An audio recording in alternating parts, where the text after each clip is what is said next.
Hello दोस्तों, मैं रजनी बुद्ध आपका स्वागत करती हूँ आपके अपने YouTube channel study point 123 by Rajni में पर। तो देखिए दोस्तों, हमने नवोदय विद्यालय के पेपर सेट 9 कंप्लीट कर लिए हैं और हमें ये पेपर सेट नंबर 10वां लगाना है। तो पेपर सेट नंबर 10 में कि हम क्वेश्चन नंबर 41 को देखते हैं कि हमें क्वेश्चन नंबर 41 में क्या दिया गया है। तो देखिए, हम क्वेश्चन नंबर 41 देखेंगे कि हमें क्वेश्चन नंबर 41 में क्या हमसे पूछा गया है। तो इसमें लिखा है किसी संख्या में 51 से भाग देने पर 36 शेष बचता है, तो उस संख्या में 17 से भाग देने पर क्या शेष बचेगा। देखिए, जब हम 51 से भाग देते हैं तो हमारा कितना शेष बचता है, तो हमारा 36 शेष बचता है। अब हमें 17 से भाग देना है, तो जब हम 17 से भाग देंगे तो 17 3 51, ये तो हमारा पूरा कट जाएगा। फिर 17 का पहाड़ा ऐसा पड़े कि 36 से ज्यादा ना हो।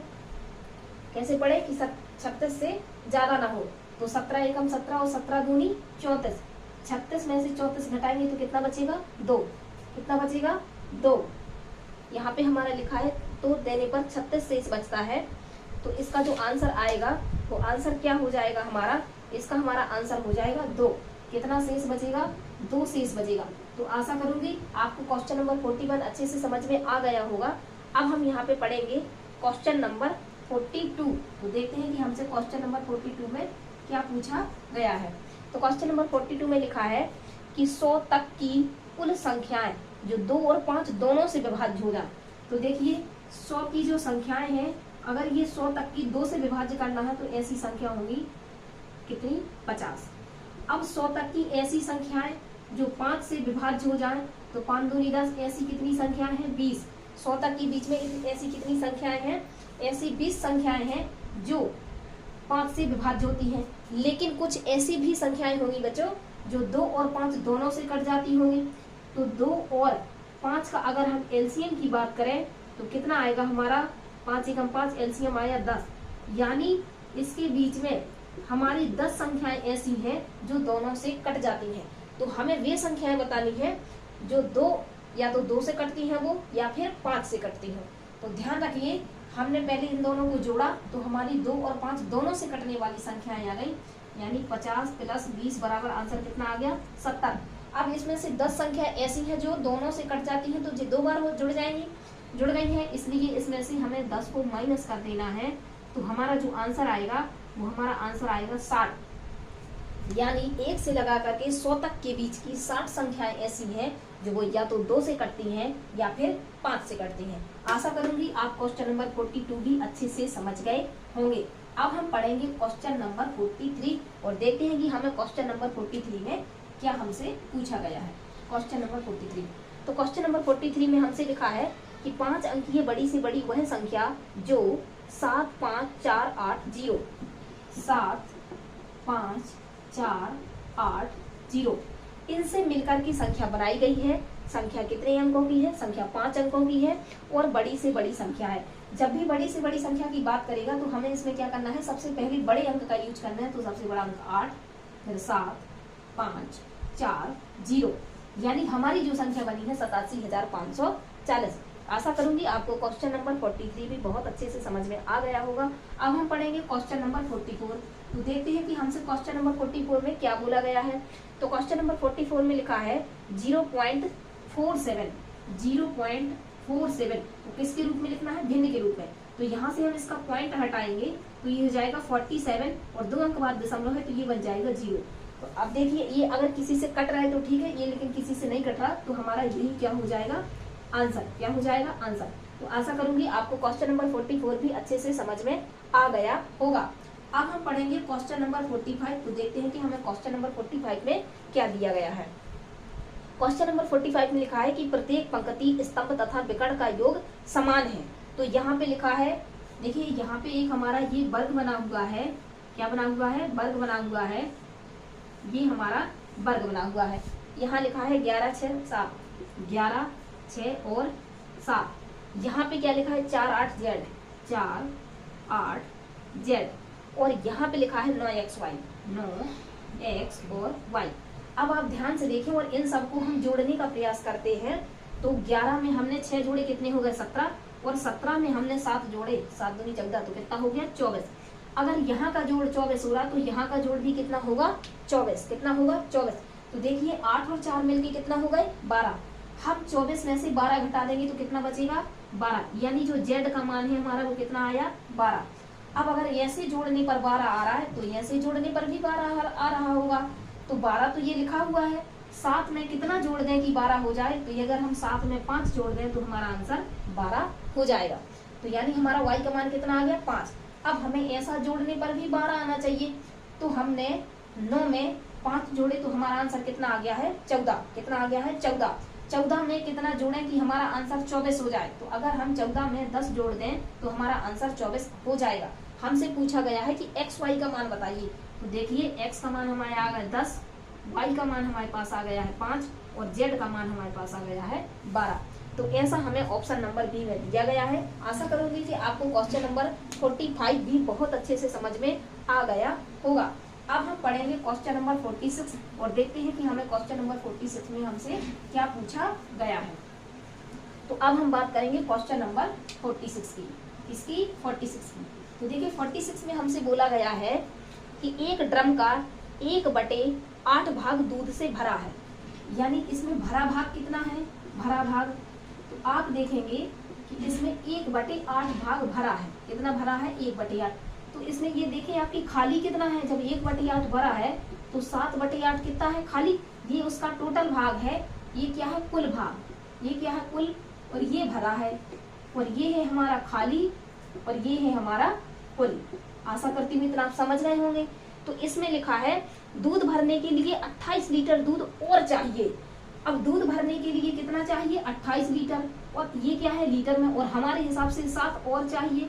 और हमसे क्या पूछा गया है, हमसे पूछा गया है कि ड्रम की धारिता क्या है, यानी इसकी कुल क्षमता क्या है। कुल क्षमता तो हमारे पास दी गई है 8, तो 7 चौको 28 और 8 चौको 32। तो ड्रम की क्षमता ये क्या निकल के आ गया, ड्रम की क्षमता। तो ड्रम की कितनी क्षमता हो गई है, तो ड्रम की क्षमता हो गई है 32 लीटर, यानी हमारे ड्रम में कितना पानी आएगा, तो 32 लीटर ड्रम में पानी आ जाएगा। आशा करूंगी आपको क्वेश्चन नंबर 46 भी बहुत अच्छे से समझ में आ गया होगा। अब हम पढ़ेंगे क्वेश्चन नंबर 47 और देखते हैं कि हमें क्वेश्चन नंबर 47 में क्या पूछा गया है। क्वेश्चन नंबर 47, तो क्वेश्चन नंबर 47 में लिखा है कि 95 95 95, ऐसा हमें 3 बार बोला है। 95 95 और 95, ऐसा हमें कितनी बार बोला गया है 3 बार। कितनी बार 3 बार। तो जब भी कोई संख्या लगातार 3 बार रिपीट हो रही है तो वो किससे डिवाइड हो जाएगी 37 से। किससे डिवाइड हो जाएगी 37 से। ये आप एक नियम है, इसे आप याद कर लीजिए कि यदि कोई संख्या का जोड़ा लगातार 3 बार रिपीट होता है तो वो संख्या 37 से डिवाइड हो जाएगी। आशा करूंगी आपको क्वेश्चन नंबर 47 भी अच्छे से समझ में आ गया होगा। अब हम पढ़ेंगे क्वेश्चन नंबर 48, तो देखते हैं कि हमें क्वेश्चन नंबर 48 में क्या दिया गया है। तो क्वेश्चन नंबर 48 में लिखा है कि 2/7, क्या लिखा है 2/7 तथा 2/7 तथा 4/17, 4/17 का हमसे क्या पूछा गया है मासा। क्या पूछा गया है मासा।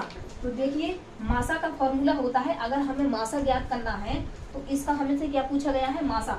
तो मासा बराबर होता है यानी HCF, तो मासा बराबर होता है मासा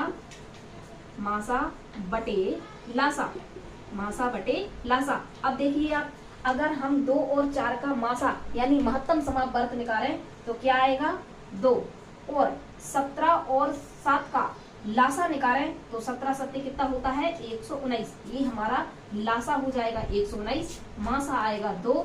जो हमारे इस भिन्न का इसका मासा कितना निकल के आएगा 2/119। कितना आएगा 2/119।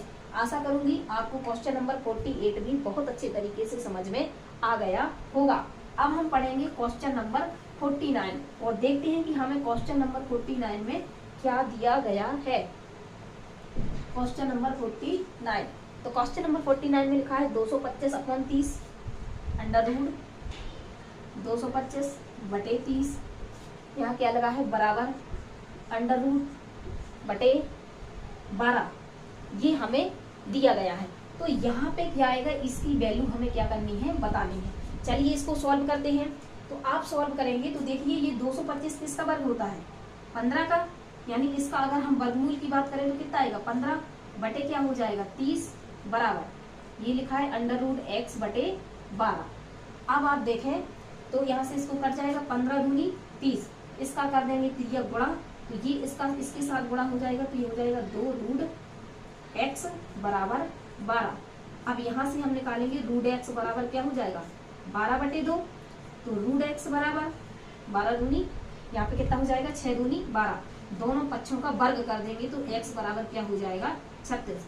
तो हमसे यहाँ पे पूछा गया था कि क्या लिखा जाए, तो x का मान यहाँ पे ये जो अंडर रूट में खाली जगह है यहाँ पे क्या आना है 36 आना है। आशा करूंगी कि आपको क्वेश्चन नंबर 49 भी बहुत अच्छे तरीके से समझ में आ गया होगा। अब हमें पढ़ना है क्वेश्चन नंबर 50। तो देखते हैं कि हमें क्वेश्चन नंबर 50 में क्या हमसे पूछा गया है। क्वेश्चन नंबर 50, तो क्वेश्चन नंबर 50 में लिखा है कि 30 के गुणक लिखिए। क्या लिखना है हमें 30 के गुणक, क्या लिखना है 30 के गुणक। 30 के गुणक का मतलब होता है जब हमने 30 में 1 का भाग दिया तो हमारा आंसर आएगा 30, जब हम 30 में 2 का भाग देंगे तो हमारा आंसर आएगा कितना आएगा 15, जब हम 30 में 3 का भाग देंगे तो हमारा आंसर आएगा 10, जब हम 30 में अब 4 का भाग तो जाएगा नहीं, हम देंगे 30 में 5 का भाग तो हमारा आंसर आएगा 6। यानी जो 30 के गुणकों की संख्या है तो हमारे 30 के गुणकों की संख्या होगी 1 2 3 5 6 10 15 30, यानी ये हमारे क्या होंगे 30 के गुणक होंगे। आशा करूंगी आपको क्वेश्चन नंबर 50 अच्छी तरीके से समझ में आ गया होगा। अब हमें पढ़ना है क्वेश्चन नंबर 51।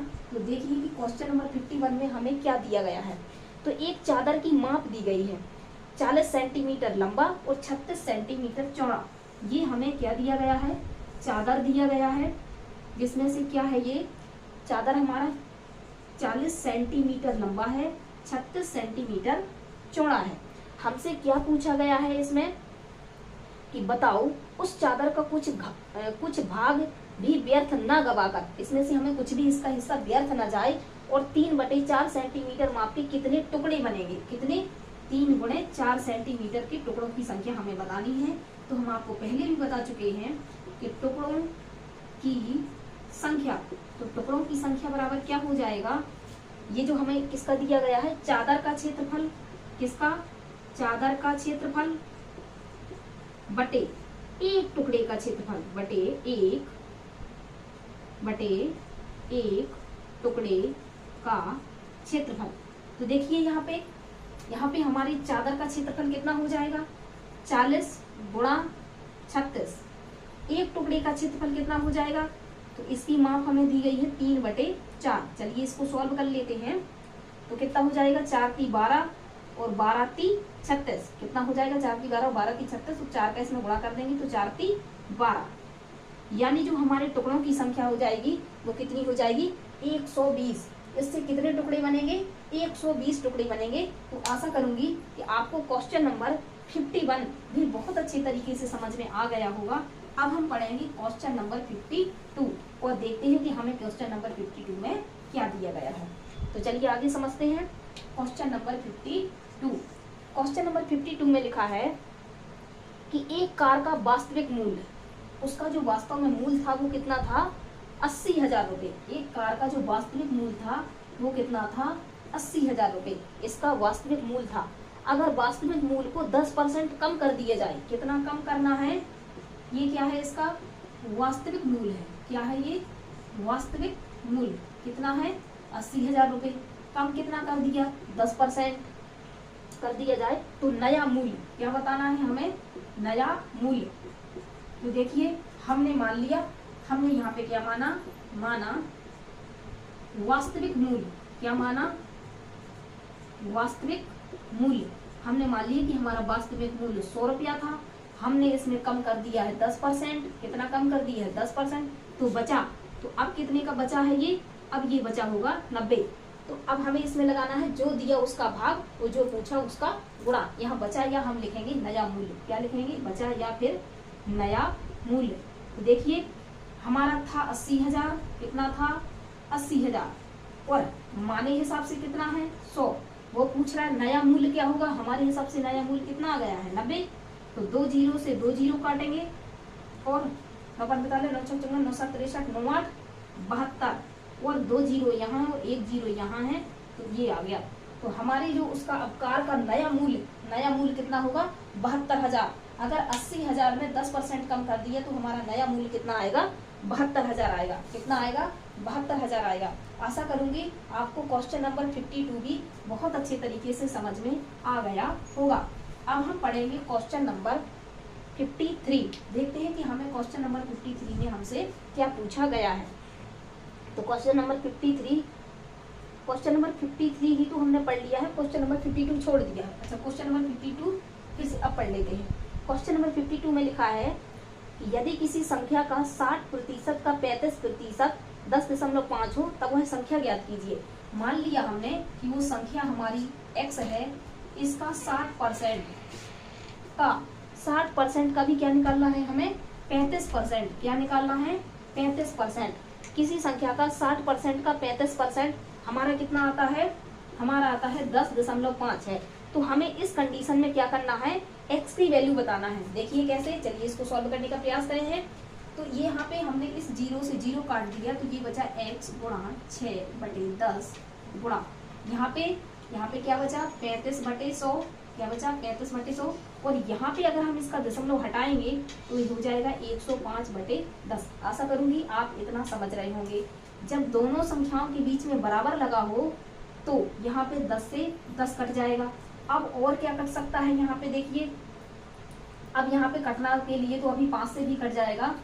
ये इससे देखो 35 से काट दो तो 5 25 की आई 5, नहीं 5 3 15 की आई 5, फसल लगाइए 3 3 9 1 10, यानी 35 का इसमें भाग लगाएंगे तो कितनी बार जाएगा 3 बार। कितनी बार जाएगा 3 बार। और यहाँ इससे काटे तो 3 दूनी 6 और 2 से इसको काटे तो आंसर कितना आ जाएगा 50। यानी जो x का मान है वो कितना आया है 50। यानी वो संख्या कितनी है, वो संख्या है 50। तो आशा करूंगी कि आपको क्वेश्चन नंबर 52 भी बहुत अच्छे तरीके से समझ में आ गया होगा। अब हमें पढ़ना है क्वेश्चन नंबर 54। तो देखते हैं कि क्वेश्चन नंबर 54 में क्या दिया गया है। इसमें लिखा है कि एक दुकानदार अपनी दुकान पर जूते बेचता है। निम्न चित्रालेख वर्ष के अंत के 4 महीने में उसके द्वारा बेचे गए जूतों की संख्या। यानी ये जो आपको सामने चार्ट दिख रहा है तो उसमें लिखा है कि सितंबर महीने में उसने 2 जूते बेचे हैं, अक्टूबर में 4, नवंबर में 3 और दिसंबर में 1। जबकि यहाँ पर दिया गया है कि एक जो जूता है वो 112 जूतों के बराबर है। एक जूता है वो 112 जूते जोड़े दिए गए हैं।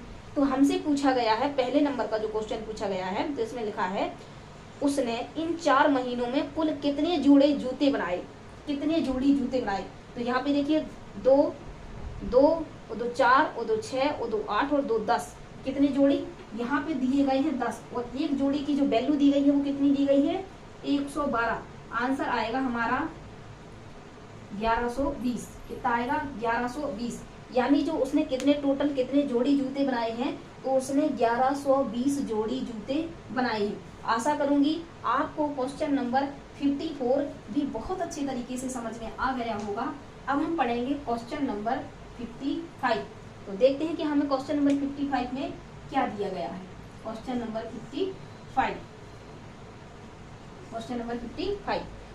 55 में लिखा है कि एक स्कूटर 40 किलोमीटर प्रति घंटा की एक समान गति से, यानी हमें जो यहाँ पे दिया गया है ये क्या दिया गया है चाल। क्या दिया गया है चाल।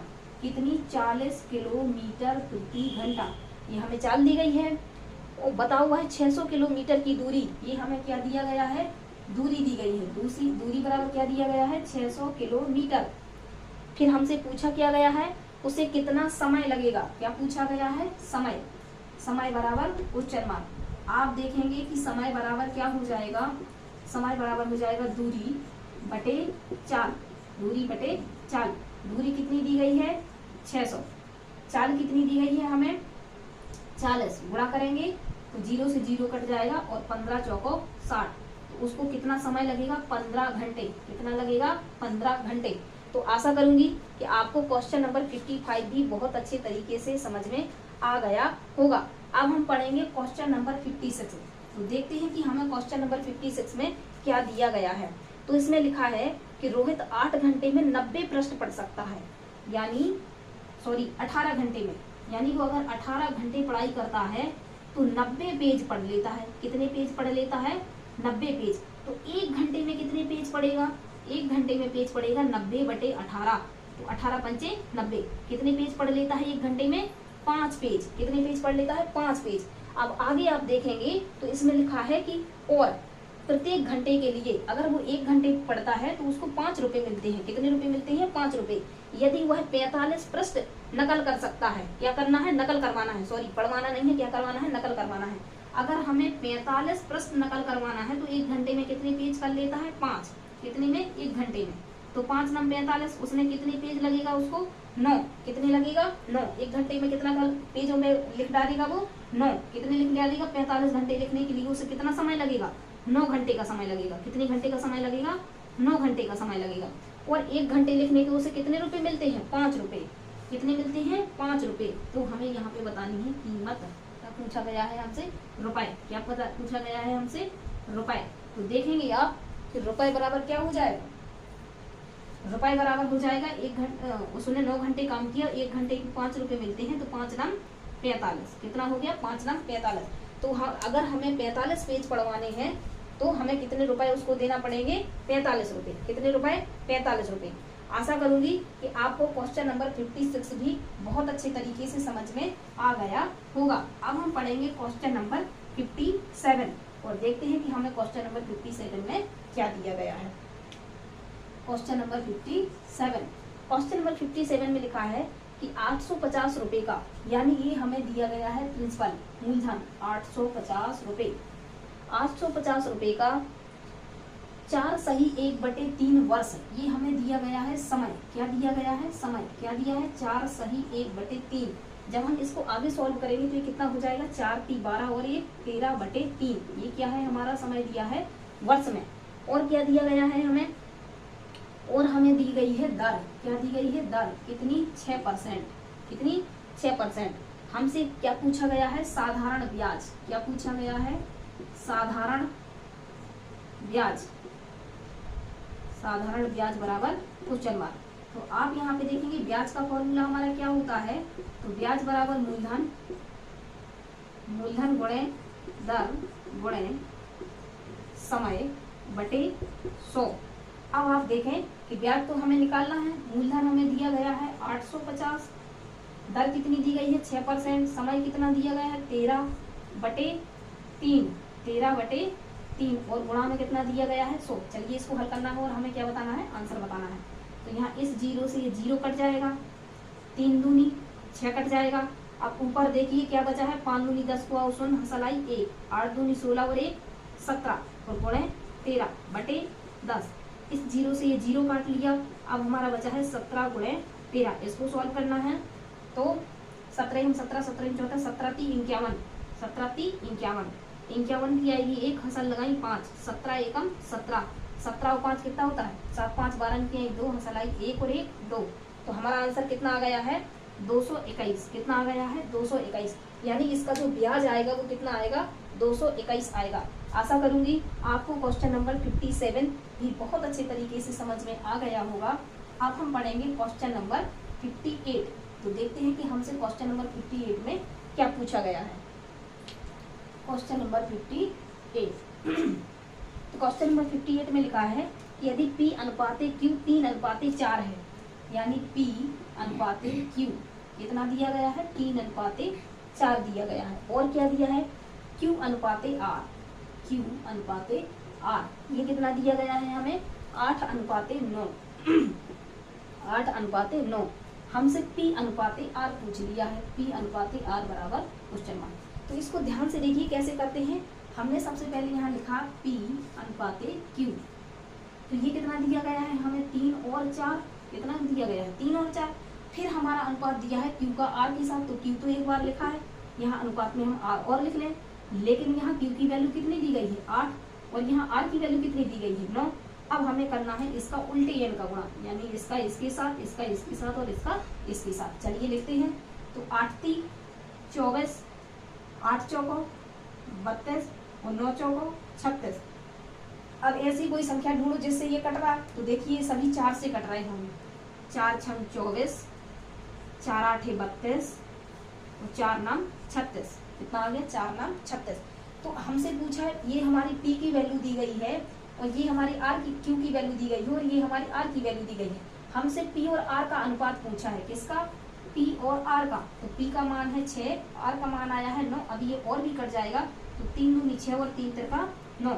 तो हमारा जो यहाँ पे आंसर आया है वो आया है 2:3। कौन सा आंसर आया है, 2:3। आशा करूंगी आपको क्वेश्चन नंबर 58 भी बहुत अच्छे तरीके से समझ में आ गया होगा। अब हम पढ़ेंगे क्वेश्चन नंबर 59 और देखते हैं कि हमसे क्वेश्चन नंबर 59 में क्या पूछा गया है। क्वेश्चन नंबर 59, तो क्वेश्चन नंबर 59 में लिखा है 71 गुणे 29। क्या लिखा है, 71 गुणे 29 प्लस 27 गुणे 15, 27 गुणे 15 प्लस अगला हमें क्या दिया है 8 गुणा 4। इसको हमें क्या करना है, हल करके इसका आंसर बताना है। चलिए इसको गुणा कर लेते हैं पहले। तो 9 एकम 9, 9 एकम 9, 9 7 63। इसका करेंगे तो 2 एकम 2 और 7 दूनी 14। इसको सॉल्व करेंगे तो कितना हो जाएगा 9, 3 और 2 5, 6 4 10 को शून्य हसलाई 1 और 1 2। ये हमारा इतना आ गया। ऐसे इनका गुणा कर लेते हैं तो 7 5 35 की 5 हसल लगाएं 3, 5 दूनी 10 और 3 13। यहाँ पे 1 का गुणा करेंगे तो 7 एकम 7 और 2 एकम 2, 5 7 3 10 को शून्य हसलाई 1 2 3 और 1 4। यहाँ पे 8 चौको 32। अब हमें इनको जोड़ना है 20 5 9, यहाँ हो जाएगा हमारा 405 और ये हो जाएगा हमारा 32। चलिए इसको जोड़ते हैं तो 5 और 2 7, 7 और 9 16, 16 की 6 हसल आएगी 1, 5 और 3 8 और 1 9 और ये 4 और ये 2। तो हमारा जो आंसर आ गया वो कितना आ गया 2496। कितना आंसर आ गया 2496। आशा करूंगी आपको क्वेश्चन नंबर 59 ये बहुत अच्छे तरीके से समझ में आ गया होगा। अब हम पढ़ेंगे क्वेश्चन नंबर 60। कौन सा पढ़ेंगे, क्वेश्चन नंबर 60 और देखते हैं कि हमें क्वेश्चन नंबर 60 में क्या पूछा गया है। क्वेश्चन नंबर 60, क्वेश्चन नंबर 60 में लिखा है कि प्रथम 10 अभाज्य संख्याएं, हमें कौन सी लेनी है, प्रथम 10 अभाज्य संख्याएं। तो आपको पता होना चाहिए कि हमारी जो प्राइम नंबर है अभाज्य संख्याएं हैं वो 2 से शुरू होती हैं। और हम आपको एक शॉर्ट वीडियो भी बना चुके हैं कि आप अभाज्य संख्याएं कैसे निकालें। तो देखिए यहाँ पे पहली होती है हमारी 2 3 5 7 11 13 17 19। इसके बाद क्या आएगा हमारा 23 29। तो कितनी हो गई जी 1 2 3 4 5 6 7 8 9 10। हमें कितनी लिखनी थी 10 ही लिखनी थी। चलिए इनको सॉल्व करते हैं और इनको जोड़ने का प्रयास करते हैं। तो 3 और 2 मिलके कितनी हो जाएंगी 5, 5 और 5 10, 10 और 7 17, 17 और 11 कितनी हो जाएंगी मिलके 17 और 1 18 और जी हो जाएगा हमारा 28। कितना हो जाएगा 28। 2 और 3 5 और 5 10 और जी 17 और 1 18 और 10 28। इन दोनों को हम जोड़ेंगे तो 13 और 17 को जोड़ेंगे तो कितना हो जाएगा 30।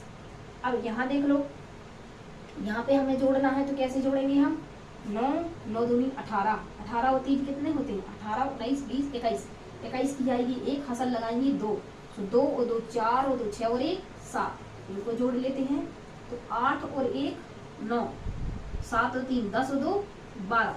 अब हमारे पास संख्याएं कितनी हैं, हमारे पास संख्याएं हैं 10। कितनी है 10। तो 129 में 10 का भाग लगाएंगे तो हमारा आंसर आ जाएगा 12.9। तो आशा करूंगी आपको क्वेश्चन नंबर 60 भी बहुत अच्छे तरीके से समझ में आ गया होगा। अगर आपको नवोदय विद्यालय के कंटिन्यू प्रैक्टिस सेट चाहिए तो study point 1 2 3 by Rajni ma'am वाले चैनल को आप सब्सक्राइब कर लीजिए, लाइक करिए, शेयर करिए और कमेंट में जरूर बताइए। जय भीम, जय भारत।